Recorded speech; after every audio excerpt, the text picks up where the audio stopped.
Assalamualaikum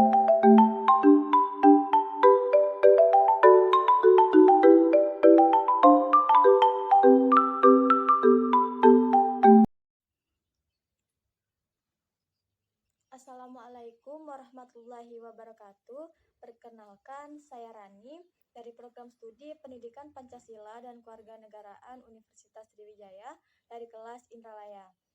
Baiklah, di sini saya akan menampilkan video pembelajaran untuk memenuhi tugas mata kuliah Literasi Digital dan Pengembangan Media Pembelajaran PPKN dengan dosen pengampu Ibu Umi Khotimah, MPD PhD, dan Ibu Mariani, SPD MPD. Selamat menyaksikan. Assalamualaikum anak-anak. Apa kabarnya nih? Semoga kalian semua dalam keadaan sehat dan selalu dalam lindungan Allah Subhanahu wa Ta'ala. Amin. Oke anak-anak, sebelum kalian menyimak materi di dalam video pembelajaran, seperti biasa, silahkan kalian berdoa terlebih dahulu ya, agar nanti diberi kemudahan dan kelancaran oleh Allah Subhanahu wa Ta'ala, baik itu dalam memahami materi maupun dalam menjawab soal nantinya. Nah, sekarang silahkan anak-anak simak video pembelajaran berikut ini. Baiklah anak-anak, hari ini kita akan membahas materi musyawarah para pendiri bangsa berdasarkan ide-ide yang lebih kompleks tentang rumusan Pancasila dan Undang-Undang Dasar Negara Republik Indonesia tahun 1945. Adapun tujuan pembelajaran kita hari ini, yang pertama, setelah menyimak materi, peserta didik dapat merangkum peta pemikiran para pendiri bangsa dalam merumuskan Pancasila dengan baik dan benar. Yang kedua, setelah menyimak materi, peserta didik mampu menjelaskan ide para pendiri bangsa tentang Undang-Undang Dasar Negara Republik Indonesia tahun 1945 dengan tepat. Dan yang ketiga yaitu peserta didik mampu mengelompokkan ide pendiri bangsa dalam merumuskan Pancasila dan Undang-Undang Dasar Negara Republik Indonesia tahun 1945 dengan tepat. Oke anak-anak, materi pertama yaitu ide pendiri bangsa mengenai rumusan Pancasila. Pancasila berisi 5 sila yang mencakup seluruh aspek kehidupan berbangsa. Pancasila sendiri dirumuskan oleh para pendiri bangsa Indonesia melalui sidang BPUPKI. Pancasila dirumuskan oleh beberapa tokoh penting Indonesia, yakni Insinyur Soekarno, Soepomo, dan Muhammad Yamin. Insinyur Soekarno mengusulkan perumusan 5 dasar negara pada pidatonya tanggal 1 Juni 1945, yaitu kebangsaan Indonesia atau nasionalisme, internasionalisme atau perikemanusiaan, mufakat atau demokrasi, kesejahteraan sosial, dan ketuhanan yang Maha Esa. Selanjutnya, Muhammad Yamin mengusulkan bagian-bagian dasar negara Indonesia pada pidato tidak tertulis pada tanggal 29 Mei 1945. Adapun usulan tersebut adalah peri kebangsaan, peri kemanusiaan, peri ketuhanan, peri kerakyatan, dan kesejahteraan sosial. Selanjutnya, Soepomo mengusulkan rumusan 5 dasar negara pada sidang tanggal 31 Mei 1945, yaitu persatuan, kekeluargaan, keseimbangan lahir dan batin, musyawarah, dan keadilan rakyat.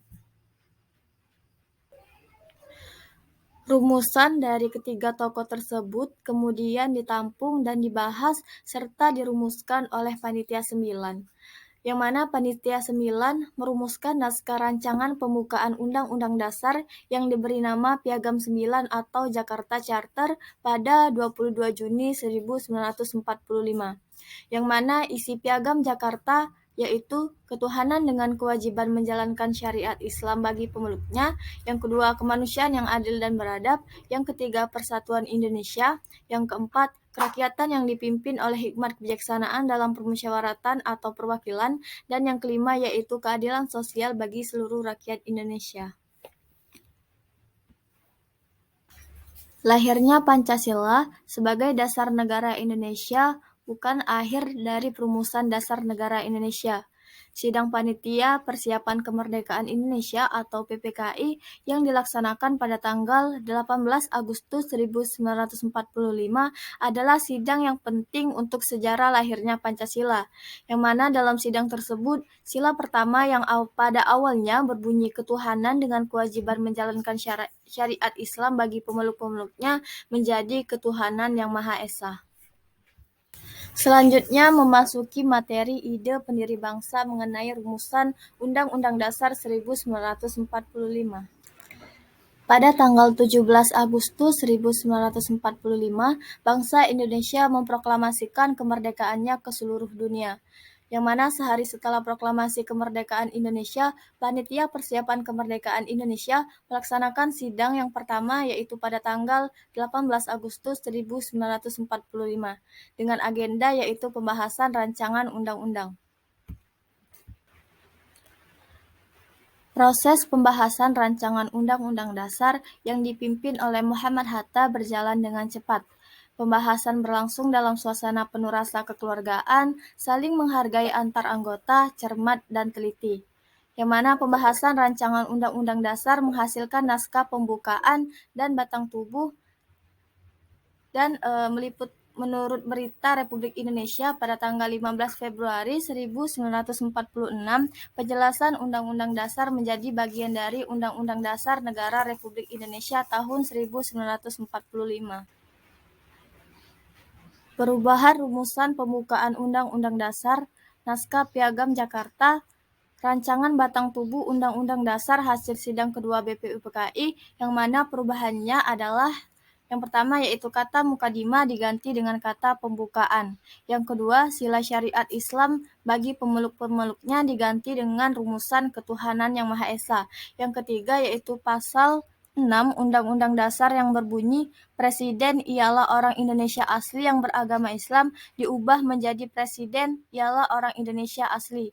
Dan yang keempat yaitu pasal 28 Undang-Undang Dasar Negara Republik Indonesia tahun 1945 yang berbunyi negara berdasar atas ketuhanan dengan kewajiban menjalankan syariat Islam bagi pemeluk-pemeluknya diganti menjadi pasal 29 Undang-Undang Dasar Negara Republik Indonesia tahun 1945 yang berbunyi negara berdasar atas ketuhanan yang Maha Esa. Nah, anak-anak, setelah menyimak materi di dalam video pembelajaran tadi, sekarang silahkan kalian kerjakan soal-soal berikut ini di LKPD masing-masing. Soal tersebut silahkan kalian kerjakan di rumah dan minggu depan akan kalian presentasikan. Oke anak-anak, cukup sampai di sini dulu pertemuan kita hari ini. Ibu akhiri, wassalamualaikum warahmatullahi wabarakatuh.